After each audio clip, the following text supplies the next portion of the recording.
Youth prevention for youth కి ముఖ్య అతిథిగా విచ్చేసిన Karimnagar assistant collector Shri Ajay Yadav sir గారికి, అలాగే మనకి గెస్ట్ ఆఫ్ ఆనర్ గా విచ్చేసిన doctor K Ramakrishna principal SRR degree college and degree and PG college principal sir గారికి, అలాగే ఎక్సైజ్ డిపార్ట్మెంట్ శ్రీనివాస్ సార్ గారికి, సూపరింటెండెంట్ కరీంనగర్, అదేవిధంగా S Nagarjuna sir EDSC corporation Karimnagar, అలాగే K Nageswararao sir excise assistant superintendent excise department Karimnagar, అలాగే Ramu sir గారికి CI excise department Karimnagar, అలాగే ఇక్కడ విచ్చేసిన ఎన్ఎస్ఎస్ పిఓస్ అందరికీ, అలాగే ఎన్సిసి మన ఎన్సిసి కోఆర్డినేటర్ అయిన సంజీవ్ సార్ గారికి, అలాగే ఇక్కడ విచ్చేసిన స్టూడెంట్స్ అందరికీ, ఎన్సిసి క్యాడెట్స్ కి, ఎన్ఎస్ఎస్ వాలంటీర్స్ కి అందరికీ once again very good morning to all.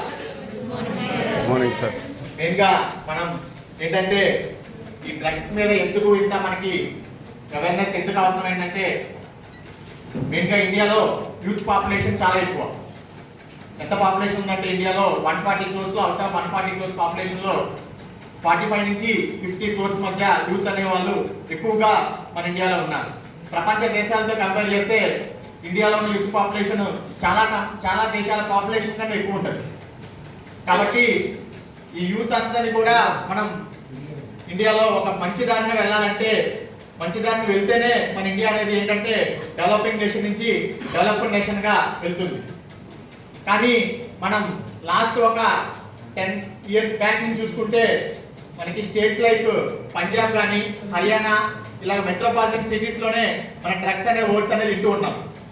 కానీ లాస్ట్ 3 to 4 years నుంచి మనం పల్లెటూరులో సహా, అంటే గ్రామ పంచాయతీలు, మండల హెడ్ క్వార్టర్స్ కూడా మనకి ఈ డ్రగ్స్ అనే మాట బాగా వినిపిస్తుంది. మనకి ఈ 45 నుంచి 50 కోట్ల మంది యూత్ మీదే టార్గెట్ చేసుకొని మన వేరే దేశాలన్నీ కూడా, మన ప్రపంచ దేశాలన్నీ కూడా భారతదేశాన్ని ఈ డ్రగ్స్ అనే భూతం నుంచి మన దారిలో ఉండాలంటే, కన్ఫామ్ గా మనం డెవలప్డ్ నేషన్ కి ఎదగాలంటే యూత్ అంతా కూడా ఒక డ్రగ్ ఫ్రీ నేషన్ గా మనం క్రియేట్ చేయాలంటే యూత్ అందరి మీద కూడా బాధ్యత ఉంది. కాబట్టి మనకి 2017 లో మనకి నషాముక్తి భారత్ అభియాన్, నషా అంటే మనకి మత్తు నుంచి ఇండియాని దూరం చేసే అనే ఉద్దేశంతోనే మనకి నషాముక్తి భారత్ అభియాన్ అని 2017 లో మినిస్ట్రీ ఆఫ్ సోషల్ జస్టిస్ వారు లాంచ్ చేయడం జరిగింది. కాబట్టి యూత్ అంతా కూడా ఈ డ్రగ్స్ అనేది అలవాటు చేసుకోకుండా ఉండాలనే ఉద్దేశంతోనే మనకి ఈ నషాముక్తి భారత్ వాళ్ళు మెయిన్ గా అభియాన్ అనే స్కీమ్ ని లాంచ్ చేయడం జరిగింది. అసలు దీని గురించి మనకి రిసోర్స్ పర్సన్స్ కూడా ఉన్నారు, దాని గురించి చెప్తారు. మెయిన్ గా ఏంటంటే డ్రగ్స్ అంటే ఏంటి అసలు ఎవరైనా చెప్తారా? డ్రగ్స్ అంటే ఏదైనా సరే లిమిటెడ్ గా మించి ఎక్కువగా కన్సంప్షన్ చేస్తే దాన్ని ఏదైనా సరే డ్రగ్ అంటారు. ఇప్పుడు డైలీ మనం 2 times టీ తాగుతాం. ఆ 2 times చాయ్ బదులు మనం ఒక 10 times తాగితే ఏమవుతుందంటే మనకి బ్రెయిన్ కి స్టిమ్యులేట్ అవుతూ ఉంటుంది. దాన్ని ఓవర్ డోసేజ్ ఆఫ్ టీ అయినా సరే డ్రగ్ అంటాం. అలాగే ఏదైనా ఒక కెమికల్ కానీ, ఏదైనా సబ్స్టెన్స్ కానీ మన బ్రెయిన్ ని మన కంట్రోల్ లేకుండా వేరే దానికి స్టిమ్యులేట్ చేస్తూ ఉండేదాన్ని మనం డ్రగ్ అంటాం, సింపుల్ భాష చెప్పాలంటే. కాబట్టి మనకి ఎక్కువగా మనకి తెలంగాణ స్టేట్ లో ఎక్కువగా దొరికేది ఏంటంటే, ఎక్కువగా మనం ఇచ్చే పేరు ఈ ఓపియం, అంటే కళ్ళమందు కానీ, గంజాయి కానీ, హెరాయిన్ అనేది మనకి కరీంనగర్ డిస్ట్రిక్ట్ వరకు రాలేదని అనుకుంటున్నాం. ఈ ఓపియం కానీ, గంజాయి కానీ, అదేవిధంగా స్టూడెంట్స్ లో ఎక్కువ ఏంటంటే ఈ వైట్నర్స్ ఉంటాయి.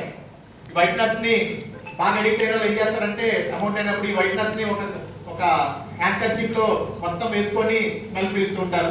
అదేవిధంగా రెక్సిన్స్ అని మనకి ట్యూబ్స్ అని ఉంటాయి. మన సైకిల్ ప్యాచ్ అయితే చిన్నప్పుడు మనకి సైకిల్ ట్యూబ్స్ పంచర్ వేసే వాళ్ళకి దగ్గర రెడ్ కలర్ రెక్సిన్స్ ఉంటాయి. అవి కూడా ఎక్కువ మంది పీలుస్తూ ఉంటారు అన్నమాట. ఏంటంటే ఒక్కసారి ఈ డ్రగ్స్ అనేవి రకరకాలుగా ఉంటాయి. దాన్ని ఎలా ఎడిట్ చేస్తారంటే మనకి పిల్లలకి ఫస్ట్ ఈ పెడ్లర్స్ ఎవరైతే ఉన్నారో వాళ్ళు ఏం చేస్తారంటే, సింపుల్ గా మనకి ఒక 10 days ఫ్రీగా అలవాటు చేస్తారు, ఒక చాక్లెట్ రూపంలో సింపుల్ గా. తర్వాత మనం ఏమవుతామంటే ఏంటంటే, ఫ్రీగా దొరికింది కదా అని మనం ఫ్రీగా కన్సంప్షన్ చేస్తూ ఉంటాం. తర్వాత అది మనకి భారం అవుతుంది. తర్వాత మనం ఏమవుతుందంటే, మన ఇంట్లో వాళ్ళు తెలియకుండా, ఎవరికి చెప్పకుండా మన ఇంట్లో వాళ్ళ దగ్గర నుంచి మనీ తీసుకోవడం, లేదంటే ఫ్రెండ్స్ దగ్గర నుంచి మనీ స్టీల్ చేయడం. దాని ద్వారా మనమే ఒక దొంగలుగా, సమాజానికి ఒక అన్ఈవెల్ పర్సన్ గా మనం రెడీ అవుతాం. కాబట్టి డ్రగ్స్ అనేది చాలా బ్యాడ్ ప్రాసెస్ ఉన్నాయి. దాని ద్వారా ఏంటంటే మన బిహేవియర్ కూడా చాలా బ్యాడ్ గా తయారవుతుంది. కాబట్టి డ్రగ్స్ అనే వాటికి మనం దూరంగా ఉండాలి. అదేవిధంగా డ్రగ్స్ బారిన మనం పడకూడదు. ఒకవేళ డ్రగ్స్ బారిన పడినా సరే దాని నుంచి రికవర్ అవడానికి కూడా మనకి ప్రతి ఒక్క డిస్ట్రిక్ట్ హెడ్ క్వార్టర్ లో మనకి రీహాబిలిటేషన్ సెంటర్స్ అనేవి కూడా ఉండడం జరుగుతుంది. కాబట్టి మీ ఫ్రెండ్స్ కానీ ఎవరైనా సరే డ్రగ్స్ కి అడిక్ట్ అయితే వాళ్ళు మన రీహాబిలిటేషన్ సెంటర్స్ కూడా జాయిన్ చేస్తే వాళ్ళు దాని బారి నుంచి మనం పడచ్చు. అసలు డ్రగ్స్ తీసుకున్న వ్యక్తి ఎలా ఉంటారంటే సింపుల్ గా మీకు ఎప్పుడు లోన్లీగా ఉంటాడు, ఎవరితో కలవడు. ప్లస్ అంటే ఇంతకు ముందు అతను ఏమైనా స్పోర్ట్స్ బాగా ఆడాడు అనుకోండి, డ్రగ్స్ తీసుకున్నాక అడిక్ట్ అవుతుంటే అతను స్పోర్ట్స్ పర్ఫార్మెన్స్ కానీ ఏదైనా మన ఎడ్యుకేషనల్ పర్ఫార్మెన్స్ కానీ అకాడమిక్ పర్ఫార్మెన్స్ కానీ గ్రాడ్యువల్ గా డిక్రీస్ అవుతూ ఉంటుంది. ప్లస్ ఎప్పుడు కూడా నలుగురితో కలిసే వ్యక్తి కూడా డ్రగ్స్ తీసుకుంటే ఏంటంటే నేను దొరికిపోతానని భయంతో నలుగురితో కూడా అస్సలు కలవడు. అదేవిధంగా ఇంకోటి ఏంటంటే నైట్ పూట ఎక్కువగా పడుకోడు, ఎర్లీ మార్నింగ్ 4-5 వరకు కూడా వేకప్ గా ఉండి మన క్లాస్ రూమ్స్ లో కానీ వాటిల్లో ఎక్కువగా నిద్రపోతూ ఉంటారు. ఇవన్నీ కూడా ఏంటంటే మనకి ఎక్కువగా డ్రగ్స్ తీసుకునే వాళ్ళ లక్షణాలుగా మనం డిసైడ్ చేయడం జరిగింది. కాబట్టి ఇలాంటి ఎవరైనా సరే మీ ఫ్రెండ్స్ లో కానీ ఎవరికైనా గుర్తించినా సరే మనకి ఎక్సైజ్ డిపార్ట్మెంట్ వాళ్ళు ఉన్నారు, వాళ్ళని కాంటాక్ట్ అవ్వచ్చు. లేదంటే మనకి రీహాబిలిటేషన్ సెంటర్స్ కూడా ఉన్నాయి, అక్కడ జాయిన్ చేస్తే వాళ్ళని ఈ డ్రగ్స్ నుంచి మనం దూరంగా కూడా చేసి మన ఇండియాని మనం డెవలప్డ్ నేషన్ గా తీసుకెళ్ళడానికి యూత్ అందరి మీద కూడా బాధ్యత ఉంది. కాబట్టి మీరందరూ కూడా డ్రగ్ ఫ్రీగా నేషన్ గా ఇండియాని తీసుకువెళ్తారనే ఉద్దేశంతో ఇలాంటి కార్యక్రమాలు మనం నిర్వహించుకోవడం జరుగుతుంది. కాబట్టి ఈ అవకాశం అందరికీ ధన్యవాదాలు చెప్పుకుంటాను. Thank you.